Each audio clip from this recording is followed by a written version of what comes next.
Bacaan Alkitab 14 November 2021. 1 Tawarikh pasal 3 dan pasal 4, Ibrani pasal 9, Amos pasal 3, Mazmur pasal 146 dan pasal 147. 1 Tawarikh pasal 3. Inilah anak-anak Daud yang lahir bagi dia di Hebron. Anak sulung ialah Amnon dari Ahinoam, perempuan Yizriel. Anak yang kedua ialah Daniel dari Abigail, perempuan Karmel. Anak yang ketiga ialah Absalom, anak Makha, yakni anak perempuan Talmai, Raja Gesur. Anak yang keempat ialah Adonia, anak Hagit. Anak yang kelima ialah Sefaka dari Abital. Anak yang keenam ialah Yitrim dari Eglah, istrinya itu. 6 orang lahir bagi dia di Hebron, di mana ia memerintah 7 tahun 6 bulan lamanya. Dan 33 tahun lamanya ia memerintah di Yerusalem. Inilah yang lahir bagi dia di Yerusalem: Simea, Sobab, Nathan, dan Salomo. 4 orang dari Batsua binti Amiel. Lalu Yiba, Elisama, Elifelet, Nogah, Nefek, Yafia, Elisama, Eliada, dan Elifelet, 9 orang. Semuanya itu anak-anak Daud, belum terhitung anak-anak dari gundik-gundik. Tamar ialah saudara perempuan mereka. Keturunan Salomo ialah Rehabeam. Anak orang ini ialah Abia. Anak orang ini ialah Asa. Anak orang ini ialah Yosafat. Anak orang ini ialah Yoram. Anak orang ini ialah Ahazia. Anak orang ini ialah Yoas. Anak orang ini ialah Amazia. Anak orang ini ialah Azaria. Anak orang ini ialah Yotam. Anak orang ini ialah Ahaz. Anak orang ini ialah Hizkia. Anak orang ini ialah Manasye. Anak orang ini ialah Amon. Anak orang ini ialah Yosia. Anak-anak Yosia, anak sulung ialah Yohanan. Anak yang kedua ialah Yoyakim. Anak yang ketiga ialah Zedekiah. Dan anak yang keempat ialah Salum. Keturunan Yoyakim ialah Yekonya, anaknya itu. Dan anak orang ini ialah Zedekiah. Anak-anak Yekonya, orang kurungan itu, ialah Siltil, anaknya. Lalu Milkiram, Pedaya, Senasa, Yekamnya, Hosama, dan Nebabia. Anak-anak Pedaya ialah Zerubabel dan Simei. Dan anak-anak Zerubabel ialah Mesolam dan Hananya. Selomit ialah saudara perempuan mereka. Lalu Hasuba, Ohel, Berka, Hasaja, dan Yusaba, Haset, 5 orang. Anak-anak Hananya ialah Pelaca dan Yesaya. Anak orang ini ialah Refaya. Anak orang ini ialah Arnan. Anak orang ini ialah Obaja. Dan anak orang ini ialah Sekanya.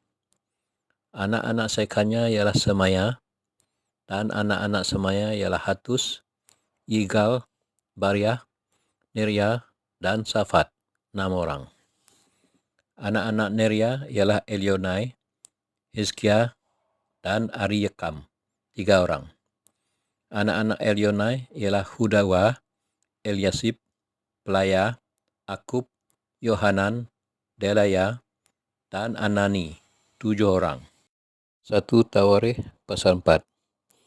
Anak-anak Yehuda ialah Peres, Hezron, Karmi, Hur, dan Shobal. Reaya, anak Shobal, memperanakan Yahat, dan Yahat memperanakan Ahumai, dan Lahat. Itulah kaum-kaum orang Zora. Inilah anak-anak Itam, Yizriel, Isma, dan Idbas.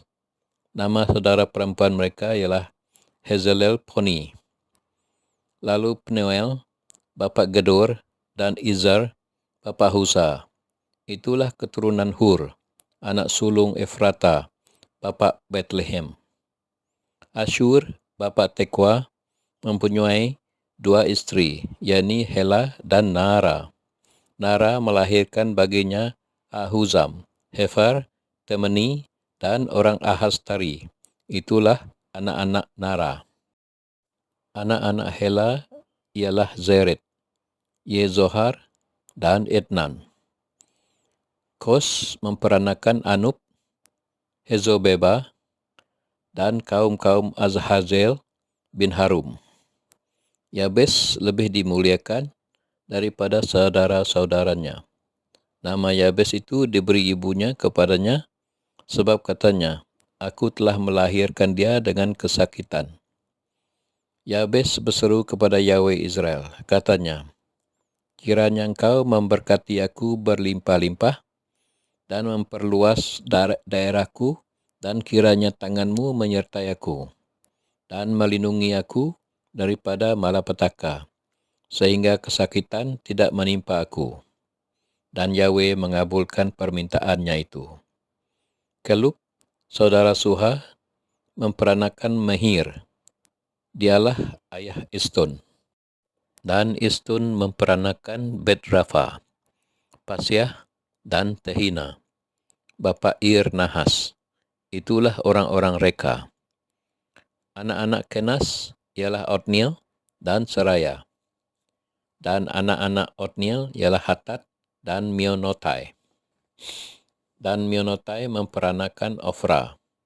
Seraya memperanakan Yoab, bapa lembah tukang-tukang, kerana mereka adalah tukang-tukang.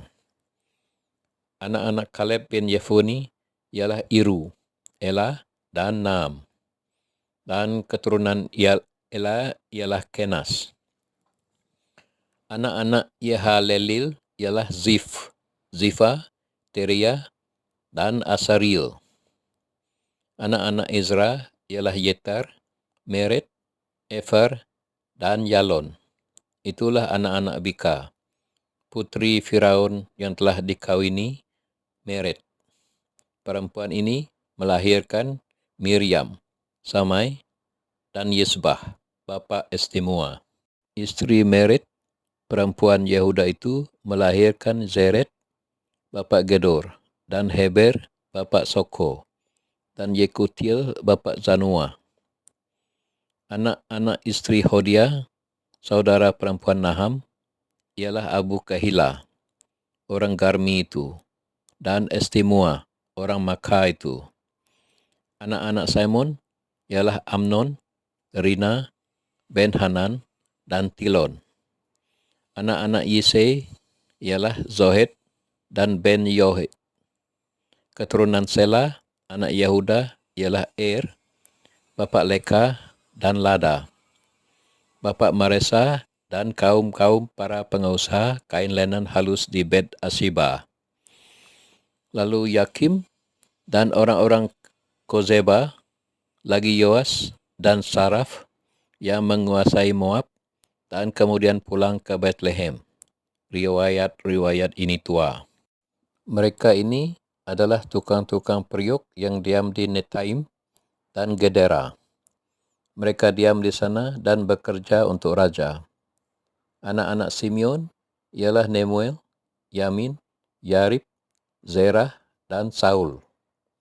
Anak orang ini ialah Salum. Anak orang ini ialah Misam. Anak orang ini ialah Misma. Keturunan Misma ialah Hamuel, anaknya. Anak orang ini ialah Zakur. Anak orang ini ialah Simei. Simei mempunyai 16 orang anak laki-laki dan 6 orang anak perempuan. Tetapi saudara-saudaranya tidak mempunyai banyak anak. Seluruh kaum mereka tidak bertambah banyak seperti Bani Yehuda. Mereka diam di Berseba, Molada, Hazar Sual, Bilha, Ezem, Tolat, Bituel, Horma, Ziklak, Bet Markabot, Hazar Susim, Bet Biri, dan di Saraim. Itulah kota-kota mereka sampai Daud menjadi raja. Dan desa-desanya ialah Itam, Ain, Rimon, Token, dan Asan. 5 perkampungan. juga segala desanya yang di sekitar perkampungan itu sampai ke Baal. Itulah tempat-tempat kediaman mereka, dan mereka mempunyai silsilahnya sendiri.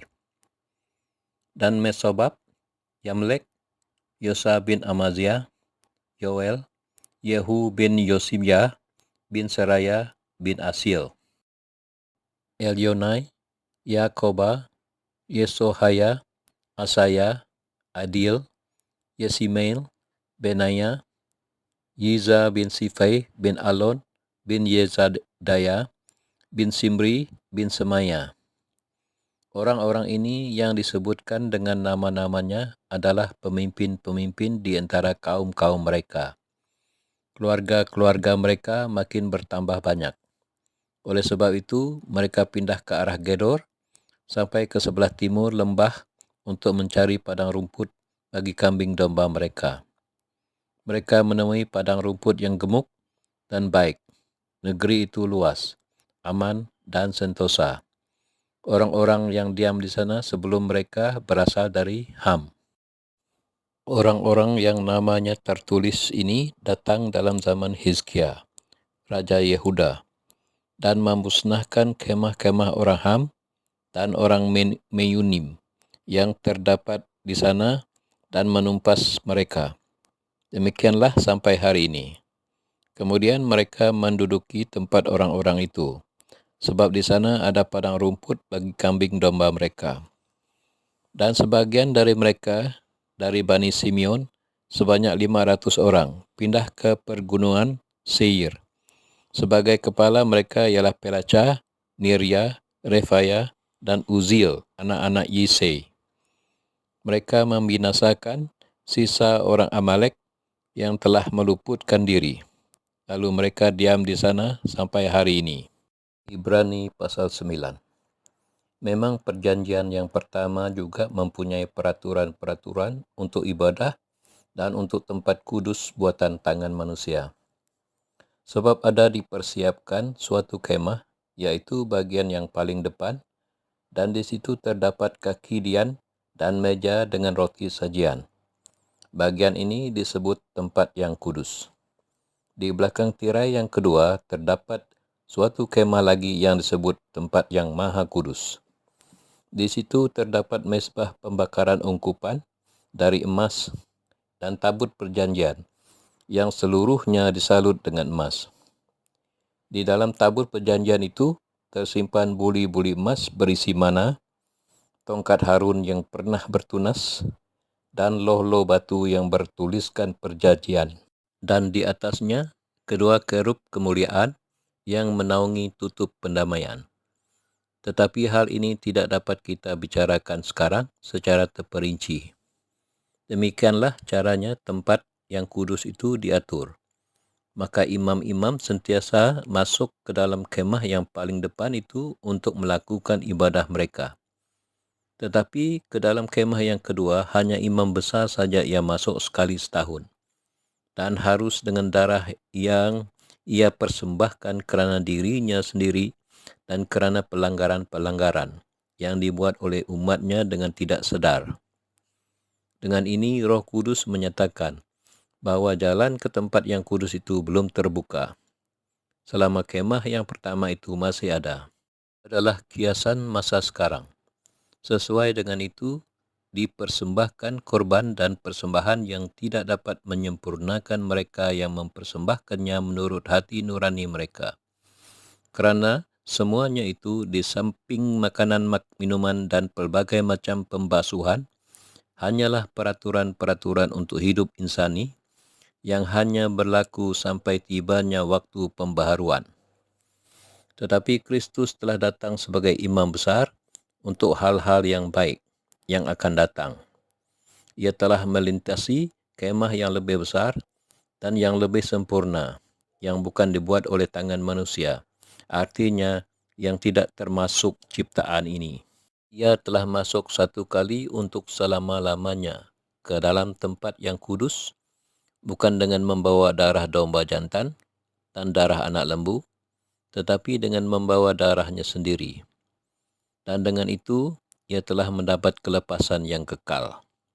Sebab jika darah domba jantan dan darah lembu jantan dan percikan abu lembu muda menguduskan mereka yang najis, sehingga mereka disucikan secara lahiriah, betapa lebihnya darah Kristus, yang oleh roh yang kekal telah mempersembahkan dirinya sendiri kepada Yahweh sebagai persembahan yang tak bercacat, akan menyucikan hati nurani kita dari perbuatan-perbuatan yang sia-sia, supaya kita dapat beribadah kepada Yahweh yang hidup.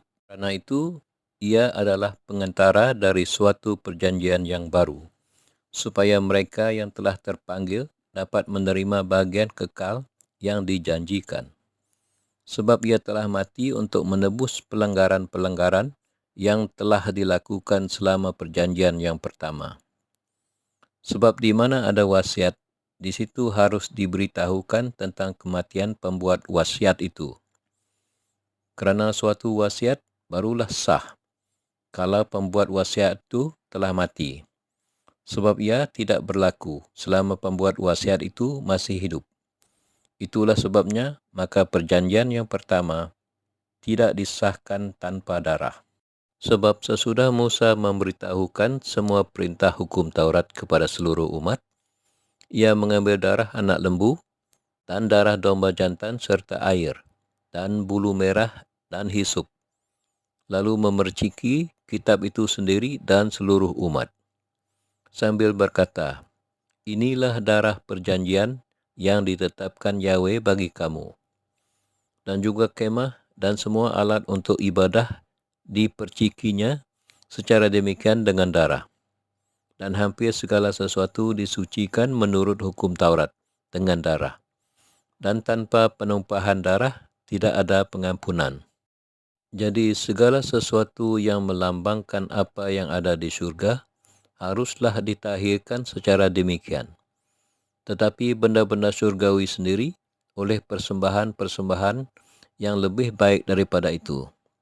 Sebab Kristus bukan masuk ke dalam tempat kudus buatan tangan manusia, yang hanya merupakan gambaran saja dari yang sebenar, tetapi ke dalam surga sendiri untuk menghadap hadirat Yahweh guna kepentingan kita.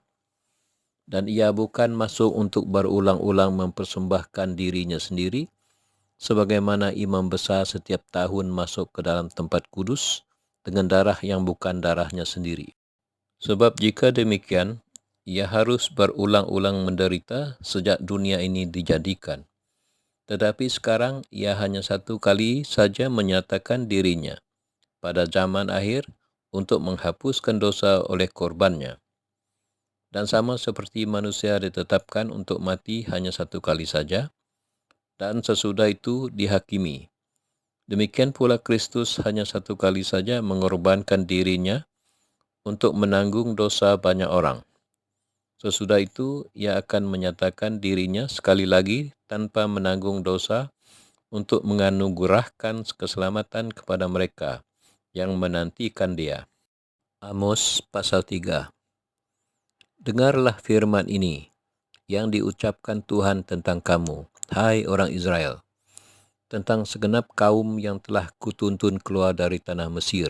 Bunyinya, hanya kamu yang kukenal dari segala kaum di muka bumi. Sebab itu aku akan menghukum kamu kerana segala kesalahanmu. Berjalankah dua orang bersama-sama jika mereka belum berjanji? Mengaumkah seekor singa di hutan apabila tidak mendapat mangsa? Bersuarakah singa muda dari sarangnya jika belum menangkap apa-apa? Jatuhkah seekor burung ke dalam perangkap di tanah apabila tidak ada jerat terhadapnya? Membingkaskah perangkap dari tanah jika tidak ditangkapnya sesuatu?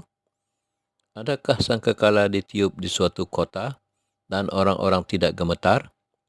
Adakah terjadi malapetaka di suatu kota dan Tuhan tidak melakukannya? Sungguh, Tuhan Yahweh tidak berbuat sesuatu tanpa menyatakan keputusannya kepada hamba-hambanya para nabi. Singa telah mengaum, siapakah yang tidak takut? Tuhan Yahweh telah berfirman, siapakah yang tidak bernubuat? Siarkanlah di dalam puri di Asyur dan di dalam puri di tanah Mesir, serta katakan, berkumpullah di gunung-gunung dekat Samaria, dan pandanglah kekacauan besar yang ada di tengah-tengahnya, dan pemerasan yang ada di kota itu. Mereka tidak tahu berbuat jujur. Sebab itu, beginilah firman Tuhan Yahweh. Musuh akan ada di sekeliling negeri. Kekuatanmu akan ditanggalkannya daripadamu, dan purimu akan dijarahi. Beginilah firman Tuhan. Seperti seorang gembala melepaskan dari mulut singa 2 tulang betis atau potongan telinga, demikianlah orang Israel yang diam di Samaria akan dilepaskan seperti sebagian dari katil dan seperti sepenggal dari kaki balai-balai. Dengarlah dan peringatkanlah kaum keturunan Yakub, bahwa pada waktu aku menghukum Israel kerana perbuatan-perbuatannya yang jahat, aku akan melakukan hukuman kepada mezbah-mezbah Betel, sehingga tanduk-tanduk mezbah itu dipatahkan dan jatuh ke tanah. Aku akan merobohkan balai musim dingin beserta balai musim panas. Hancurlah rumah-rumah gading, dan habislah rumah-rumah gedang. Demikianlah firman Tuhan. Mazmur pasal 146. Haleluya, puji Tuhan, hai jiwaku. Aku hendak memuliakan Tuhan selama aku hidup, dan bermazmur bagi Yahwehku selagi aku ada. Janganlah percaya kepada para bangsawan, kepada anak manusia yang tidak dapat memberikan keselamatan. Apabila nyawanya melayang, ia kembali ke tanah. Pada hari itu juga, lenyaplah maksud-maksudnya. Berbahagialah orang yang mempunyai Yahweh Yakub sebagai penolong, yang harapannya pada Tuhan Yahweh-nya. Dia yang menjadikan langit dan bumi, laut dan segala isinya, yang tetap setia untuk selama-lamanya, yang menegakkan keadilan untuk orang-orang yang diperas, yang memberi roti kepada orang-orang yang lapar. Tuhan membebaskan orang-orang yang terkurung. Tuhan membuka mata orang-orang buta. Tuhan menegakkan orang yang tertunduk. Tuhan mengasihi orang-orang benar. Tuhan menjaga orang-orang asing. Anak yatim dan janda ditegakkannya kembali. Tetapi jalan orang fasik dibengkokkannya. Tuhan itu Raja untuk selama-lamanya. Yahwehmu, ya Sion, turun-temurun. Haleluya. Mazmur pasal 147. Haleluya. Sungguh, bermazmur bagi Yahweh kita itu baik, bahkan indah, dan layaklah memuji-muji itu. Tuhan membangun Yerusalem. Ia mengumpulkan orang-orang Israel yang tercerai-berai. Ia menyembuhkan orang-orang yang patah hati dan membalut luka-luka mereka. Ia menentukan jumlah bintang-bintang dan menyebut nama-nama semuanya. Besarlah Tuhan kita dan berlimpah kekuatan. Kebijaksanaannya tak terhingga. Tuhan menegakkan kembali orang-orang yang tertindas, tetapi merendahkan orang-orang fasik sampai ke bumi. Bernyanyilah bagi Tuhan dengan nyanyian syukur. Bermazmurlah bagi Yahweh kita dengan kecapi. Dia yang menutupi langit dengan awan-awan, yang menyediakan hujan bagi bumi, yang membuat gunung-gunung menumbuhkan rumput. Dia yang memberi makanan kepada hewan, kepada anak-anak burung gagak, yang memanggil-manggil. Ia tidak suka kepada kegagahan kuda. Ia tidak senang kepada kaki laki-laki. Tuhan senang kepada orang-orang yang takut akan Dia, kepada orang-orang yang berharap akan kasih setianya. Megahkanlah Tuhan, hai Yerusalem. Pujilah Yahwehmu, hai Sion. Sebab Ia meneguhkan palang pintu gerbangmu dan memberkati anak-anakmu di antaramu. Ia memberikan kesejahteraan kepada daerahmu dan mengenyangkan engkau dengan gandum yang terbaik. Ia menyampaikan perintahnya ke bumi, dengan segera firman-Nya berlari. Ia menurunkan salju seperti bulu domba dan menghamburkan embun beku seperti abu. Ia melemparkan air batu seperti pecahan-pecahan. Siapakah yang tahan berdiri menghadapi dinginnya? Ia menyampaikan firman-Nya, lalu mencairkan semuanya. Ia meniupkan anginnya, maka air mengalir. Ia memberitakan firman-Nya kepada Yakub, ketetapan-ketetapannya dan hukum-hukumnya kepada Israel. Ia tidak berbuat demikian kepada segala bangsa, dan hukum-hukumnya tidak mereka kenal. Haleluya.